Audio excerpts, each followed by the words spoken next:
Come on, I don't want a gospel that just tries to make me survive or hold me together. I want transformation in my life. I know the motives of my heart were no good for anyone before, and now I want them things changed.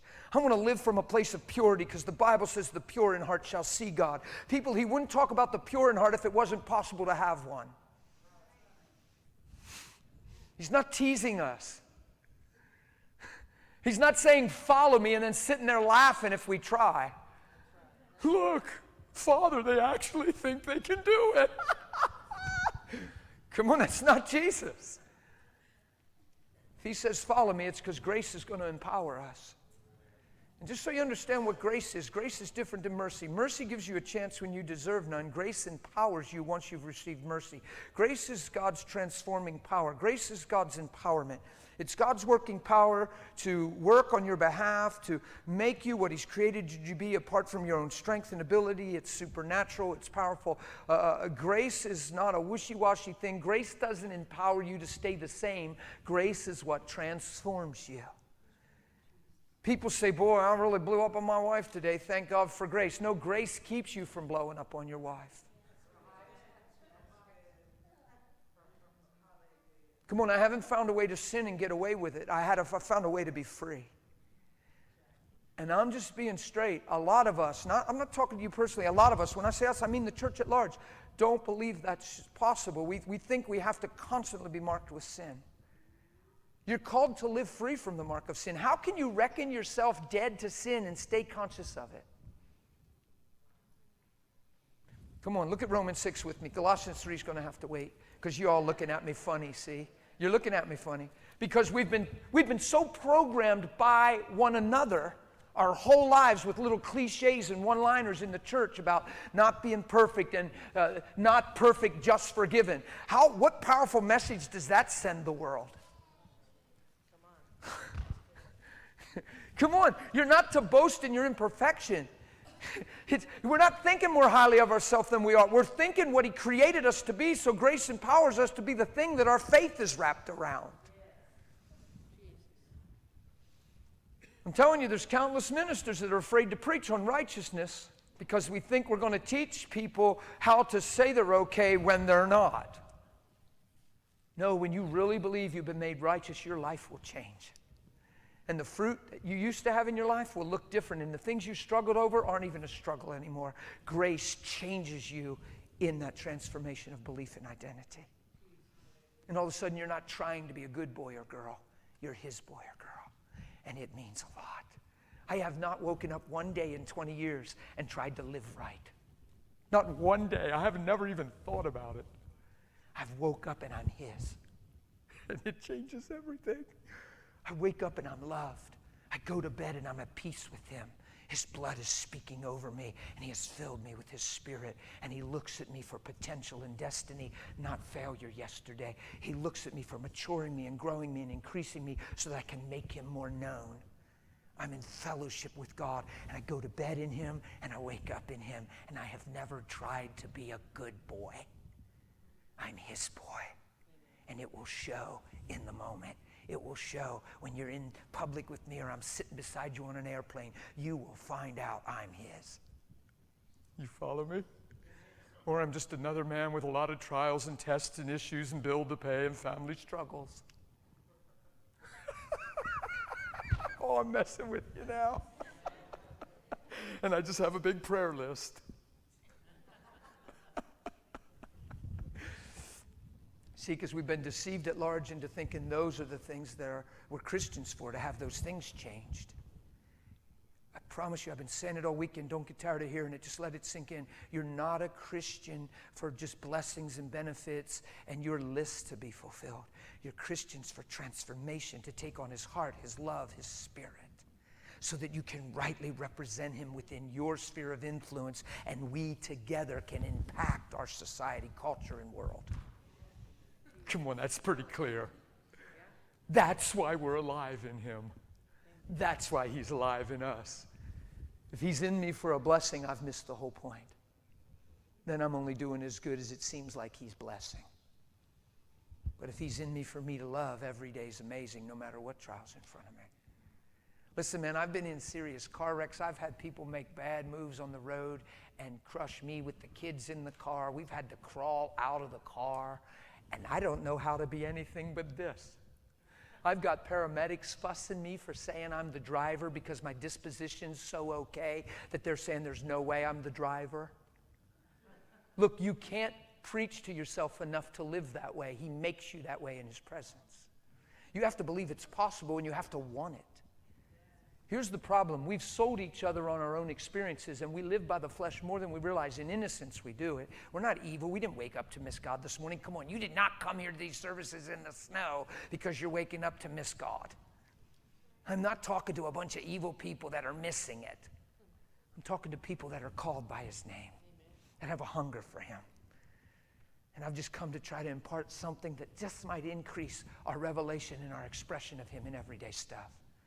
Because I know there's so many theologies out there. When you're in a car wreck, some people just sit on the curb and cry, why'd this happen to me? Why didn't you protect me? Where's the grace of my life? What door did I open? Why are you letting the devil do this to me?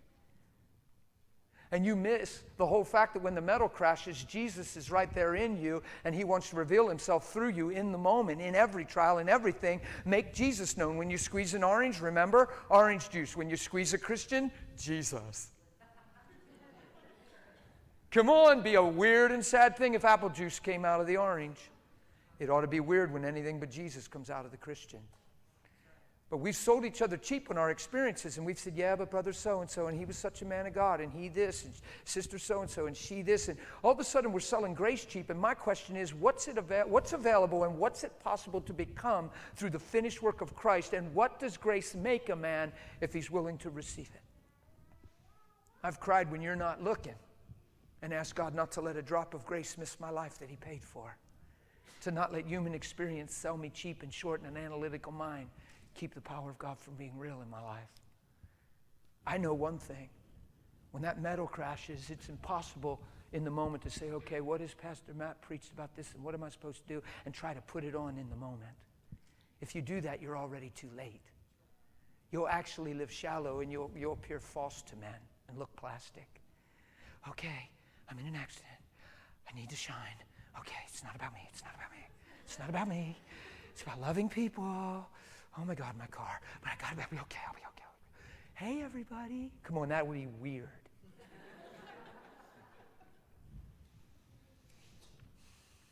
When the metal crashes, you've been with Him. You've been with Him, and when nobody was looking, you said, Father, in any circumstance of life, I just want to reveal You. God, thank You for continuing to teach me by Your Spirit what it means to not love my own life unto death and never miss the value of the people around me. God, never let me turn inward again and get self-consumed, get caught in the moment. Let me live in You, God, in every way, and let my life be impressive to men. God, I have no need to impress men, but I'm impressed with You, so let my life be impressive to men. I've prayed that way so much when you weren't around. And when the metal crunches, guess what? All you know how to do is love and trust Him and respond in Him.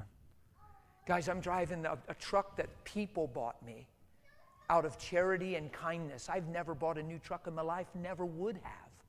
I buy one 2 years old and run it till it dies and pray for it to resurrect.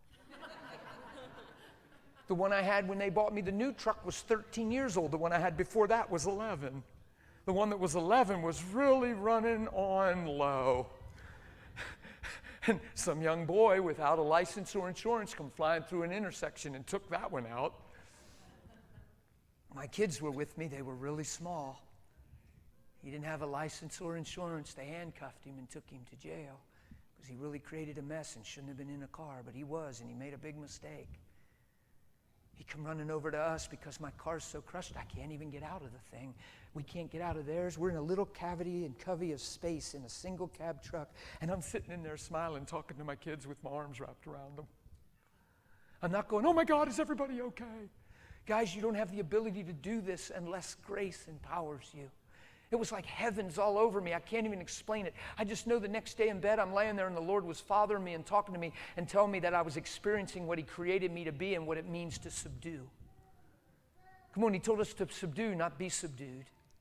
Come on, we're subdued by bills. We're subdued by a layoff. We're subdued by somebody cutting us off in traffic. We're subdued by a lot of things.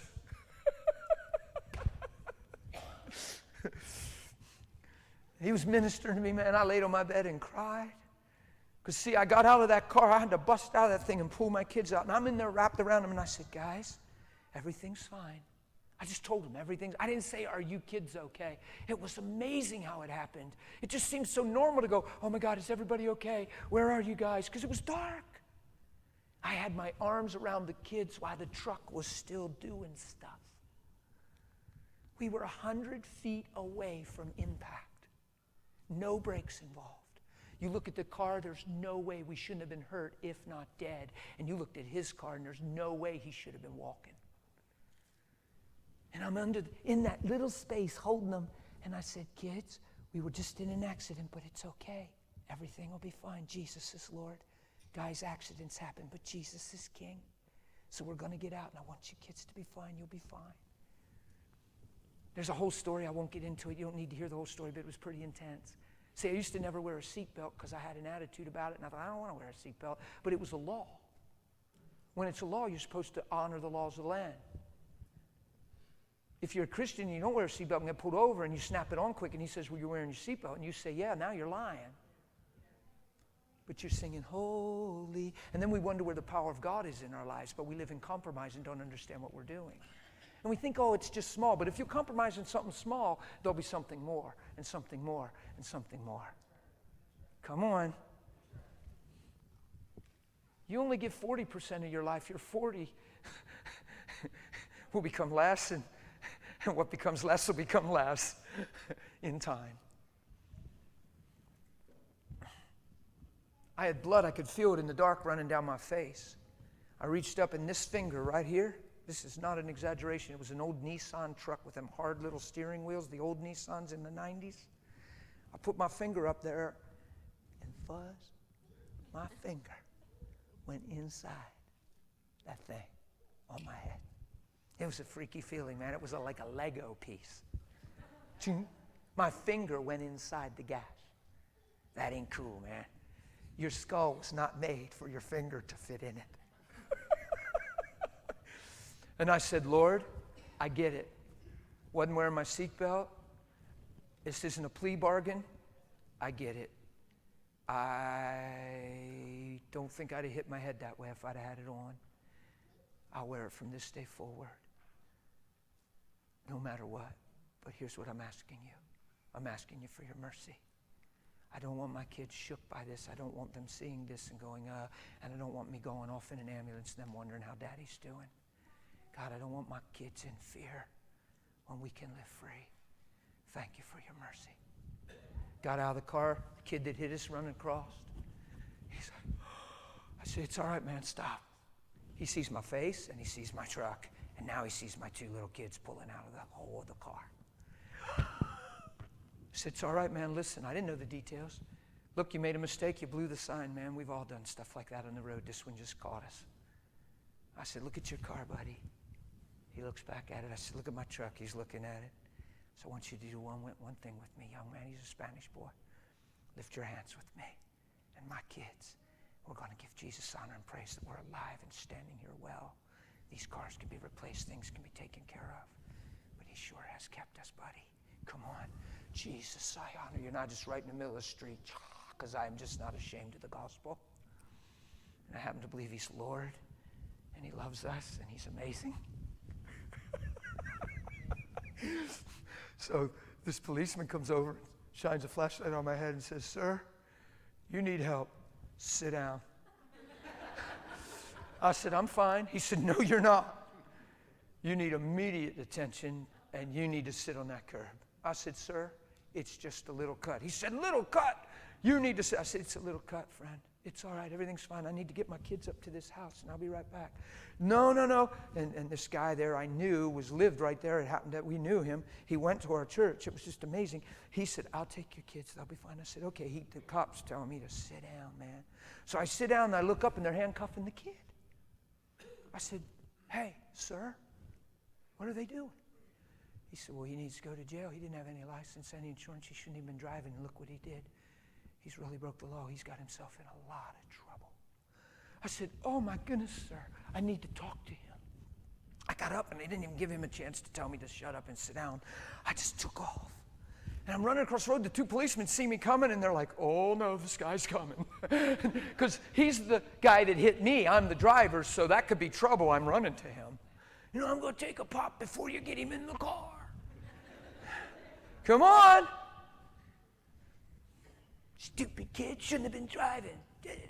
Come on. You can do that stuff and go to church. Ran over, I said, listen to me, bud. I said, guys, don't put him in the car, please. Wait. They're like, what's going on? I said, oh, everything's fine. Just please, just wait. It's all good. Son, look at me. He just looked up at me. He's devastated because he's in handcuffs and he's heading to jail. He's very young. I think it was 18. I said, look at me. You made a big mistake tonight, and you know it now. It's hitting you. And there's a natural price to pay, and there's some restitution. I understand that, but look at me. You're a whole lot more than the decision you made tonight. And your life has tremendous value. I'm not mad at you. I don't hate you. I love you. And I'll be praying for you because you're more than the mistake you made. Don't let this thing crush you.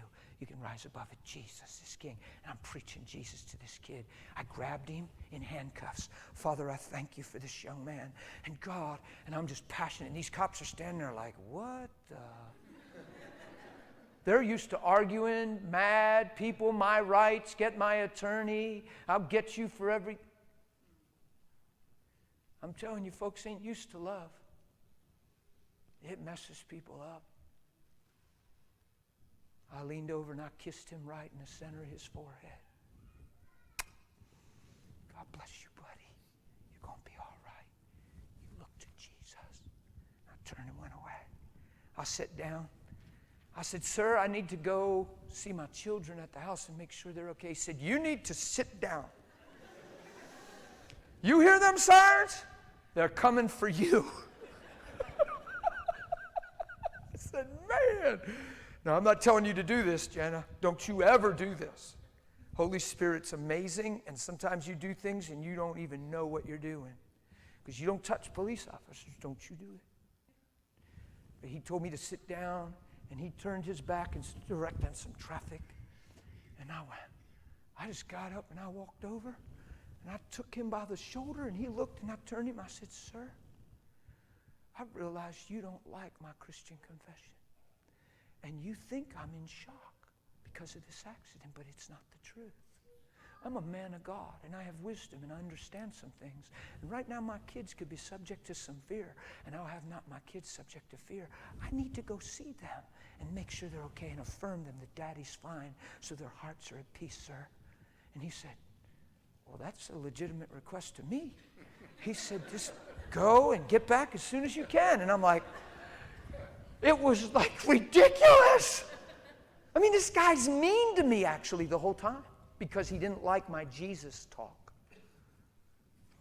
You might not understand this. Some folks will. Supernatural school folks will understand this. I was walking by the yard and this lady said, sir, I understand you were in a serious accident and that you're a real man of faith, but listen, please make sure you go to the hospital and get yourself checked, and please don't just say you're okay because of Jesus. And just, I said, oh, honey, bless you. And I put my hand on her cheek in her yard in the city. She went, oh. And I thought I was going to have to call ushers. I held her. I said, no, it's okay, honey. And I had my hand on her cheek, and I said, his name is Jesus, and he's my king. And it's while I'll be okay. It's the reason I'll be fine. And she went, never opened her eyes. Uh-huh. I don't know what he did, but it was fun. I run in the house. My daughter come running. Daddy, I said, hey, honey. My boy, we're in there talking. I had wiped off my face earlier because Bill brought me a towel. He said, man, your face looks terrible, dude. It looks like a cobweb of blood. Wipe your face. And I said, okay. All of a sudden, the paramedics are coming in. We're looking for the driver of the truck. I said, that's me, guys. They said, this is no time for jokes, sir. This is serious. The policeman said he needs attention, and we need the driver. I said, guys, I'm sorry. I didn't mean to offend you or frustrate you. I don't know where the problem is, but I'm the driver of the truck. And they went, like, oh, why do we need a guy like this at a time like this? And I'm frustrating them. And I don't even know why. And all of a sudden it hit me. I said, guys, I know where the problem is. You don't believe I'm the driver because of my disposition. He said, if you're the driver of that truck, I've never seen anything like, sir, I've been over 1,000 accidents. There's no way you're the driver. And I said, well, it would be me. And I can explain everything. And I told them why I am the way I am. And they stood there like this. Because they could see it was real in the moment where the rubber meets the road. I was in that truck and they knew it. And I'm talking to them and they saw my blood pressure was totally normal. My pulse was totally, that's impossible without the grace of God. That's impossible without you believing it is possible. Did you get that? Now listen, I don't know about you. I'm not condemning one another and judging one another. You can get shook up and your blood pressure can change and you can stay at peace and you can do a good showing and you can just not get mad and you can work it through with your insurance. That's all great. But wonder if there's even more. Do you see what I'm saying? Wonder if people can get so impacted by our lives.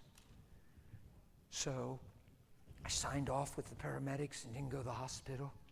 He said, well, the policeman said you need medical attention. You had a severe head injury. And I said, And he shined his light in the foyer of the home into my forehead. And guess what he said? He said, oh, that's just a little cut.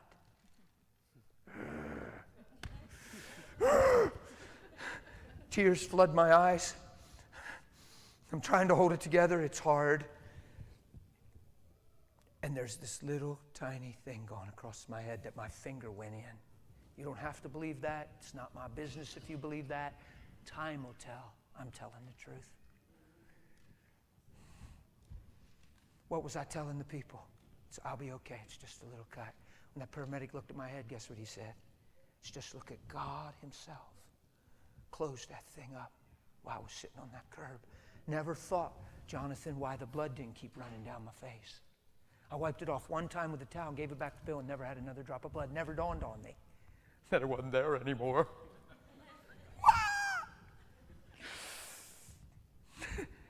Listen, guys, you got to understand that I saw my wife get burned in the kitchen, and we watched the burns disappear. My son's finger was crushed, and we watched it get restored. I've seen some stuff. I watched tumors disappear. I've watched a few folks come out of comas. I'm way past debating what people haven't experienced. Way past. I won't make a good debater. I'll smile and keep walking my way because Jesus is amazing. I'm not here to argue with anybody. I'm having way too much fun. I've noticed the people that are argumentative have bad experiences and no experiences. And they're using their no experience to defend their belief system at the cost of Jesus' life lived. And I'm too late for that. I'm not a good person to debate with and sit down over the doctrine of healing. I haven't seen enough, but I've seen way too much. All right? So they're doing their rundown. He said, it's just a little cut. I'm choking back tears. I touch my head, and it's a little tiny cut. You can't even see it to this day. It's like, oh. I'm talking a gash, man. It was the size of my steering wheel imprinted in my head. It probably said Nissan. It was bad, man. So they're doing their thing, and we're signing off. And they're telling me, and I signed off, and then he does his job. He says, now listen, sir, you were in a high-impact injury. There's a lot of emotion, a lot of adrenaline. It was like he forgot the whole reason I was okay. And he's doing his job. He's not being mean. He's not being evil. He's not doing wrong. He's doing his job. And he said, now tomorrow you wake up, most likely you're going to this. You're going to have things you didn't know. You're going to feel. I said, I'm not listening to him. I'm trying to be courteous. And I go, hey, bud, can you just stop, man? Listen, listen. When I told you why I am the way I am, remember? He said, yeah. I said, man, hold that. I know what you're doing, but look at me right now. He said, yes, sir. That's what you'll see in the morning. Because this truth will be the same. He cocked his head. Paramedic. You know, I believe you. It was a real pleasure meeting you tonight, sir. I said, it's been an honor meeting you. Thanks for everything you do for this community. God bless you, sir. I don't know about you, but I love that stuff. So I get my kids in the car with Bill, and he's taking us home, and he is quiet as can be. And Jana, he's never quiet. He's like a loud Christian. He's quiet. I started to believe he was believing one of those theologies we carry sometimes, like, boy, I wonder why this happened to Dan. I wonder what the secret in his life that opened the door to this kind of calamity. And I said, Bill, man, you got me concerned. You're so quiet. I said, you're not thinking. He said, oh, no, Dan, I'm not thinking that at all. Watch what my Christian friend said, comes to our church. He said, I'm just so taken back by the expression of Holy Spirit through this accident in your life tonight.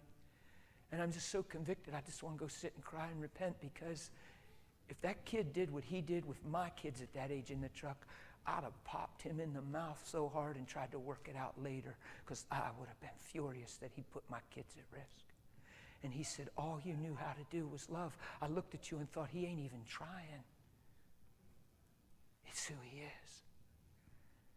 And I said, well, okay, Bill, good. Follow your convictions and go after God. And that's why he was so quiet, because he firsthand saw something that he didn't think was possible.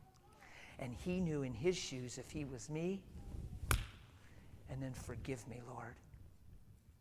That kind of Christianity won't change anyone, and it'll do you a lot of harm in the long run. You following me? I don't know why I'm on these accident things, but we got home.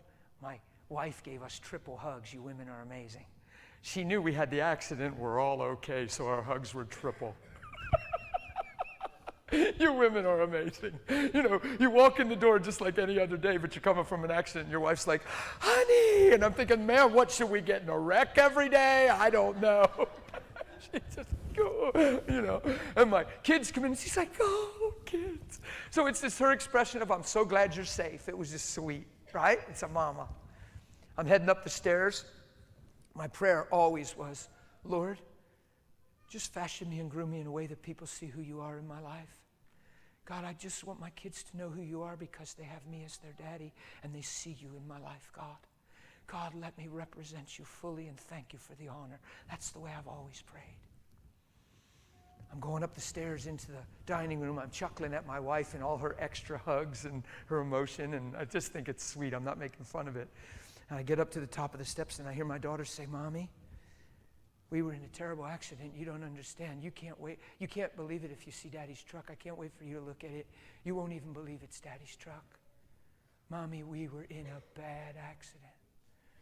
She said, Mommy, I would see cars like that sitting out in front of schools or in garage parking lots, and this fear would come over me, and I would think, oh my goodness, somebody was actually in that car.